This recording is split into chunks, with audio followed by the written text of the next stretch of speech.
இதுதான் மிகப்பெரிய வரலாறு, இதுதான் மிகப்பெரிய வெற்றி. இதை கூட்டணி கட்சி தலைவர்கள்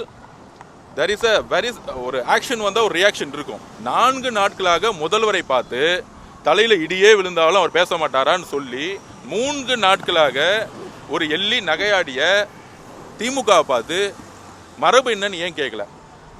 அதை கேட்கணும். அதை நாங்கள் காலையில் கம்யூனிஸ்ட் தோழர்கள்ட்ட பதிவு பண்ணோம். அண்ணன் திருமாவண்ணன் அவர்கள் மரபுப்படி ஒரு வார்த்தையை பேசியிருக்கிறாரு. கண்டிப்பாக அவர் மீது எங்களுக்கு அன்பும் மதிப்பும் இருக்கிறது. நல்ல கருத்துக்களை நாங்கள் வரவேற்போம்.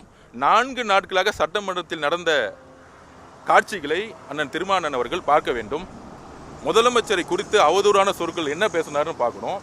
அப்போ முதலமைச்சர் அவர்கள் அதுக்கு ரியாக்ட் பண்ணுறாரு. என்ன பேசுங்கிறீங்க, நான் பேசும்போது என்ன நடந்துச்சு? கொளத்தூருங்கிறது தமிழ்நாட்டில் இல்லாத வார்த்தை கிடையாது. ஏன் கொளத்தூர்னு சட்டசபையில் சொல்லக்கூடாதா? நாங்கள் யாரையும் கிண்டல் செய்யலை. ஆனால் எங்கள் மீது விமர்சனங்களையும் எங்கள் மீது ஒரு அட்டாக் வரும்பொழுது நாங்கள் பதில் சொல்ல, அரசியல் ரீதியாக பதில் சொல்ல இடத்துல நாங்கள் இருக்கிறோம். அவங்க அடிச்சுட்டே இருப்பாங்க, நாங்கள் அமைதியாக போயிட்டே இருக்கக்கூடிய அந்த பண்ணையாத்தர அரசியலிருந்து நாங்கள் இருக்க மாட்டோம். நாங்கள் அமைதியாக மரபுப்படி இருக்கிறோம். திமுக சொல்லக்கூடிய அனைத்து போலியான பிரச்சாரங்களுக்கு நாங்கள் பதில் சொல்லுவோம். அப்படித்தான் முதலமைச்சர் அவர்கள் பதில் சொன்னார். பதில் சொல்லும்போது அமைதியாக போயிட்டு இருந்துச்சு. பார்ட்டி ஃபண்டுன்னு மட்டும்தான் சொன்னார். திமுக பார்ட்டி ஃபண்டுன்னு சொன்னாரா? அங்கே அதிமுகவும் இருக்கிறாங்க, மற்ற கட்சிகளும் இருக்கிறாங்க. பார்ட்டி ஃபண்டுன்னு சொன்னோன்னே ஏன் திமுக இருந்துச்சாங்க? ஏன்னா அவங்களுக்கு தெரியும் பார்ட்டி ஃபண்டு போன ஆட்சியில் எல்லா டிபார்ட்மெண்ட்லேயும். இங்கே இருக்க பத்திரிகையாளர்கிட்ட கேட்குறேன், திமுகவோட பத்திரிகை நிறுவனங்களும் இருக்குது. டிடிசிபியில் லஞ்சம் வாங்கலை, நெடுஞ்சாலைத்துறையில் டெண்டரில் ஊழல் இல்லை, பப்ளிக் ஒர்க் டிபார்ட்மெண்ட்டில் ஊழல் இல்லை, இங்கே இருக்கக்கூடிய சிஎம்டியில் 40 ரூபா வாங்கலை, ரிஜிஸ்ட்ரேஷன் பண்ண போனால் லேண்டை காசு வாங்காமல் பண்ணிட்டாங்க. ஒருத்தர் சொல்ல முடியுமா?